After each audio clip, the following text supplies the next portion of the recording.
Boy, what a difference half a decade makes. I still remember the first day the trailer for Sonic the Hedgehog dropped, in which the world got its first glimpse of what has now been dubbed Ugly Sonic. While reactions to Jim Carrey's performance were met with optimism, the design for Sonic was so unlikable that the movie seemed dead on arrival. However, after retooling the design to one that was less realistic, but far more appealing on the eyes, the film was released to a public that found something more enjoyable than they could have hoped for. It did not, however, feel much like the video games it was based on. Kids could probably watch The Smurfs or Yogi Bear and get a lesser but similar experience. With the sequel, more elements from the video games were introduced, particularly with Knuckles and Tails, showing that the lore of the franchise could make the transition into movie format without being seen as too goofy to take seriously. With Sonic the Hedgehog 3, the franchise has not only retained what has made the previous film so enjoyable, including a double role by Carrey, but may also be the point in which the series has grown up a bit, as it moves into a more serious direction by adapting one of the more notable storylines from the video games.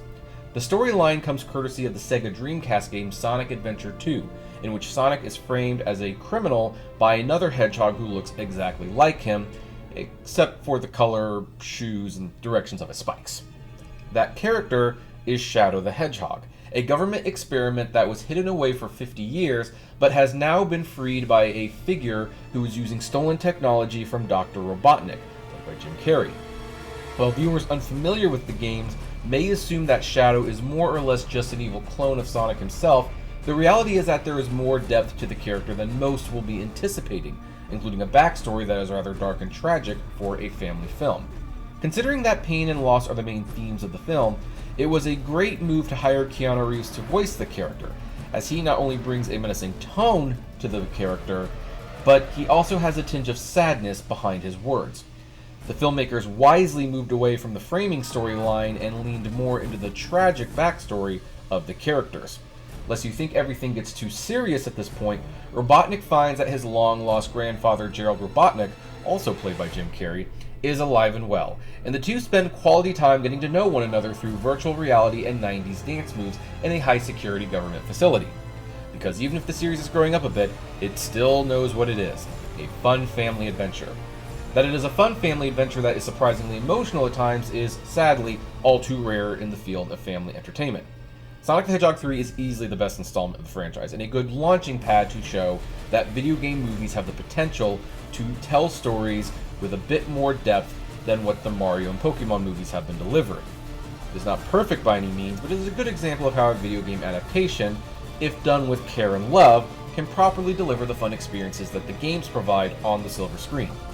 Is that the lesson Hollywood will take, or will they just try to mine video game IP in hopes of getting temporary big returns for stockholders? I suppose we'll see.